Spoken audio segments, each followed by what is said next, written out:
제가 그런 짓을 저지르지 않았다는 건 누구보다 잘 아는 사람이잖아요. 제 결백을 밝혀주세요. 윤좌를 가져오십시오.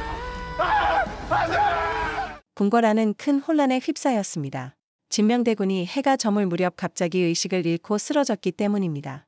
의관들이 서둘러 달려왔지만 뚜렷한 원인을 찾지 못하고 당황할 뿐이었습니다. 이 소식은 곧바로 대비들에게 전해졌고 궁안은 술렁이기 시작했습니다. 진명대군의 친모인 자현대비는 아들의 침소로 달려와 얼굴이 창백해진 진명의 모습을 보고 충격에 빠졌습니다. 곧이어 오늘 낮에 대군께서 무엇을 드셨느냐? 라는 질문이 이어졌고 나인들은 떨리는 목소리로 수라간에서 올린 다교리를 드셨습니다. 라고 아뢰었습니다. 그 순간 자현대비의 눈빛은 차갑게 바뀌었습니다. 그녀는 즉시 지영을 불러 세웠습니다. 자현대비는 지영을 앞에 두고 크게 분노했습니다. 내가 올린 음식을 먹고 내 아들이 쓰러졌다니 어찌 이런 일이 있을 수 있단 말이냐 라고 꾸짖으며 손수 지영의 뺨을 세차게 때렸습니다. 지영의 뺨은 금세 붉게 부어올랐지만 그녀는 억울함을 호소하며 눈물을 글썽였습니다. 그러나 자현대비는 그 말에 귀 기울이지 않고 즉시 하옥을 명하였습니다. 지영은 궁녀들에 의해 끌려나가 감옥에 갇히게 되었습니다. 이현은 이 소식을 듣고 깊은 충격과 분노에 휩싸였습니다. 그는 곧장 인주대왕대비를 찾아가 따졌습니다. 대비마마, 설마 제가 사주라도 했단 말씀이십니까? 라고 목소리를 높였습니다. 인주대왕대비는 잠시 멈칫하더니 대답하지 않고 조용히 눈을 내리깔았습니다.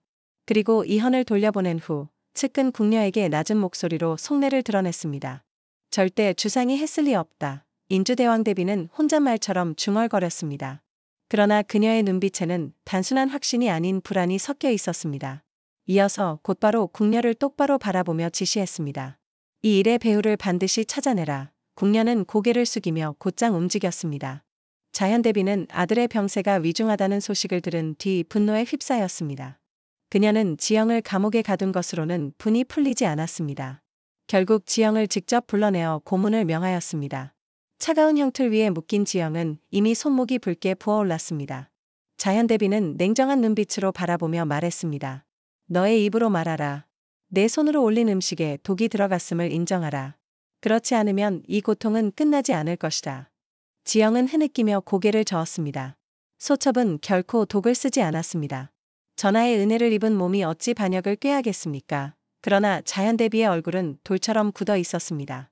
그녀는 옆에 있던 장영에게 손짓하였습니다. 장영은 지영의 다리를 비틀며 고통을 가했습니다. 지영은 신음소리를 삼키며 온몸을 떨었습니다. 저는 결백합니다.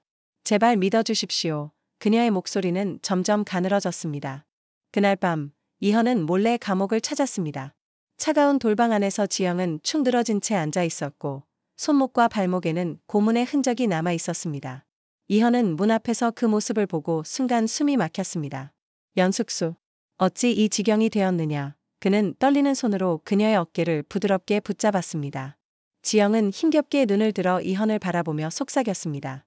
전하, 저는 결백합니다. 부디 믿어주십시오. 이현의 눈빛은 흔들리다가 곧 차갑게 굳어졌습니다. 그는 분노와 슬픔을 억누르며 말했습니다. 누가 너를 이리 만들었느냐. 내가 반드시 밝혀낼 것이다. 너를 죄인으로 만들려는 자를 찾아내 반드시 무릎 꿇게 하겠다. 이현의 목소리에는 결연한 결심이 담겨 있었습니다. 지영은 눈가에 눈물을 머금은 채 고개를 끄덕였습니다. 이현은 그녀의 손을 꼭 잡으며 조금만 버텨라. 내 결백을 내가 반드시 증명하겠다. 라고 다짐했습니다. 그 시각 후궁수건은 자신의 처소에서 이 소식을 전해 들었습니다. 그녀는 부채로 입술을 가리며 속삭이듯 웃었습니다. 이제부터는 지켜보는 것도 좋겠구나.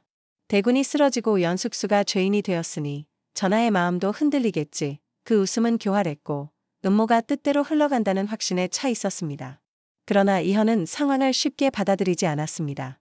그는 밤마다 내의원을 불러 진명대군의 병세를 확인하고 의녀들을 직접 문초했습니다. 수건이 시킨 일이냐? 그는 유난히 초조해하는 한 의녀를 눈앞에 세우고 묻습니다. 의녀는 얼굴이 창백해졌습니다. 눈빛은 흔들렸지만 끝내 고개를 저었습니다. 신첩은 아무것도 모릅니다. 전하. 하지만 이현은 그 미세한 떨림 속에서 진실의 그림자를 읽었습니다. 다음 날 이현은 수건을 불러냈습니다. 정원의 달빛이 비추는 가운데 그는 차갑게 물었습니다. 수건이 한 짓이요? 진명에게 독을 쓰고 연숙수를 죄인으로 만들려는 계책. 모두 그대의 손에서 나온 것이냐고 물었소. 수건은 잠시 당황하는 듯했으나 곧 눈빛을 날카롭게 바꾸며 고개를 들었습니다. 전하, 신첩을 벌하고 싶으시면 증좌를 가져오십시오.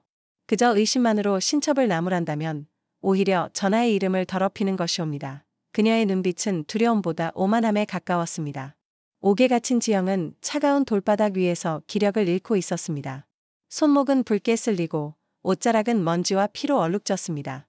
그녀는 억울함을 호소했으나 누구도 귀 기울이지 않았습니다. 유일하게 그녀의 곁을 지킨 이는 수라간의 나인 길금이었습니다. 길금은 몰래 옥을 드나들며 지영에게 물과 죽을 챙겨주었습니다.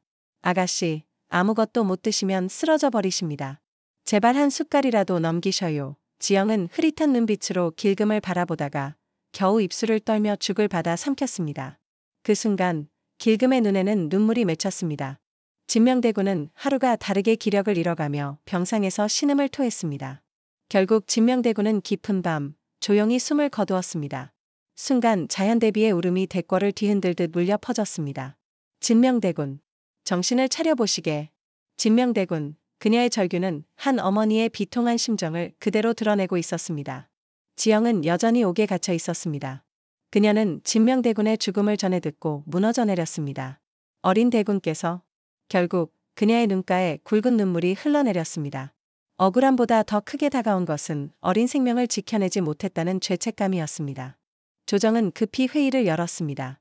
왕실의 어린 대군이 독살당했다는 사실은 충격 그 자체였습니다. 대신들은 즉각 대책을 논의했으나 자연대비는 이미 결정을 내린 듯 보였습니다. 그녀는 눈물이 마르기도 전에 차갑게 입을 열었습니다. 연숙수가 올린 닭을 먹고 내 아들이 쓰러졌고 결국 죽었다. 더 이상 무슨 말이 필요한가? 반드시 그 목숨으로 죄를 물어야 한다. 재산대군을 비롯한 대신들은 모두 한 목소리로 지영을 사형에 처해야 한다고 주장했습니다. 그날 밤 이헌은 자신의 방에서 홀로 앉아 여러 사건을 되짚었습니다. 어머니를 죽인 자들과 역심을 품은 자들이 한 패가 아닐까 하는 생각이 끊임없이 맴돌았습니다. 심한 두통이 머리를 쑤셨고 어머니의 목소리가 환청처럼 들려왔습니다. 이헌아, 믿는 자를 조심하거라. 마음속 깊은 곳에서 느껴지는 공포와 분노가 동시에 치밀었습니다. 초췌해진 모습의 이헌은 지영이 곁에 없는 현실에 더욱 격분했습니다. 다음날 사약이 지영의 앞에 놓였습니다. 지영은 눈물을 흘리며 바닥에 무릎을 꿇었습니다. 그녀는 떨리는 손으로 작은 유리잔을 잡았습니다. 이헌은 그 광경을 보고 발걸음을 떼며 안 돼, 라며 울부짖었습니다. 결국 지영은 사약을 마시고 정신을 잃으며 옥 바닥에 쓰러졌습니다. 그때 이헌의 방 한켠에서 망울록이 은은한 빛을 내기 시작했습니다. 책에서 나오는 빛은 점점 강해졌고 어두운 방 안을 환하게 밝혔습니다. 한편 옥에서 지영은 사약으로 인해 정신을 잃었지만 망울록에서 나온 빛이 미세하게 그녀의 의식을 끌어올리기 시작했습니다. 그녀의 눈꺼풀이 떨리더니 천천히 눈을 뜨며 현대의 밝은 공간이 보이기 시작했습니다. 지영은 혼란스러움 속에서 주변을 둘러보며 자신이 안전한 곳에 있음을 깨달았습니다.